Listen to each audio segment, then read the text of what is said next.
ಸಿರಗುಪ್ಪ ನಗರದ ತಾಲೂಕಾ ಕ್ರೀಡಾಂಗಣದಲ್ಲಿ ಕರ್ನಾಟಕ 50ರ ಸಂಭ್ರಮಾಚರಣೆ ಪ್ರಯುಕ್ತ ಕನ್ನಡ ಮತ್ತು ಸಂಸ್ಕೃತಿ ಇಲಾಖೆ ಶ್ರೀ ಬಸವೇಶ್ವರ ಸಾಮಾಜಿಕ ಸಾಂಸ್ಕೃತಿಕ ಕಲಾ ಟ್ರಸ್ಟಿನ ಪ್ರಾಯೋಜಕತ್ವದಲ್ಲಿ ಗುರುವಾರದ ರಾತ್ರಿ ನಡೆದ ಸಾಮೂಹಿಕ ನೃತ್ಯ ಮತ್ತು ಭಕ್ತ ಪ್ರಹ್ಲಾದ ಬಯಲಾಟವನ್ನು ಸರ್ಕಾರಿ ಧುರೀಣರಾದಂತಹ ಚೊಕ್ಕ ಬಸವನಗೌಡ ಅವರು ದೀಪ ಬೆಳಗಿಸುವುದರೊಂದಿಗೆ ಉದ್ಘಾಟಿಸಿ ಮಾತನಾಡಿದ್ದಾರೆ.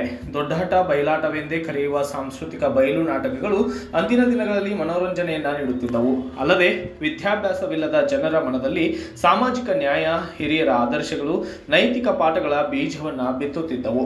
ಇತ್ತೀಚಿನ ದಿನಗಳಲ್ಲಿ ಇವೆಲ್ಲವೂ ಕೂಡ ಕಣ್ಮರೆಯಾಗುತ್ತಿದ್ದು, ಇಂತಹ ಕಲಾವಿದರನ್ನ ಬೆಂಬಲಿಸಿ ಕಲೆಯನ್ನ ಉಳಿಸುವುದು ನಮ್ಮೆಲ್ಲರ ಆದ್ಯ ಕರ್ತವ್ಯವಾಗಿದೆ ಎಂದರು. ಕಲಾ ಟ್ರಸ್ಟಿನ ಅಧ್ಯಕ್ಷ ವಿಶ್ವನಾಥ್ ಸಾಹುಕಾರ್ ಅವರ ನೇತೃತ್ವದಲ್ಲಿ ಜರುಗಿದ ಬಯಲಾಟಕ್ಕೆ ಹಾರ್ಮೋನಿಯಂ ಮಾಸ್ಟರ್ ವೀರನಗೌಡ, ಸಂಗೀತಗಾರ ಕೊತ್ತಲಚಿಂತ ಮುದುಕಪ್ಪ, ಸಾರಥಿಯಾಗಿ ರುದ್ರಪಾದ ರಾಮಣ್ಣ, ತಬಲಾ ಮತ್ತು ಮೃದಂಗ ವಾದಕ ಬಸವರಾಜ್ ಸಾಥ್ ನೀಡಿತು.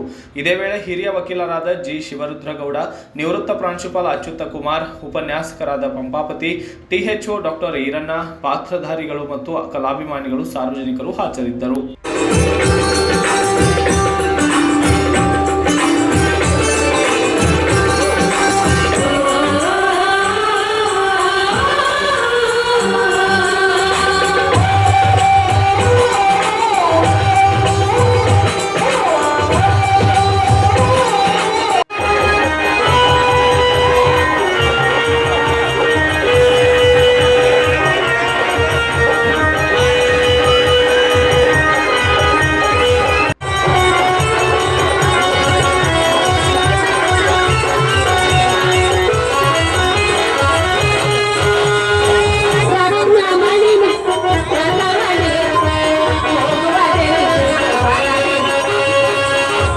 Bureau Report, Srinivasa Nayak, Bharata Vaibhava News, Siruguppa. Thanks for watching. Read, discuss and debate with editor Dr. Yan Prashant Rao.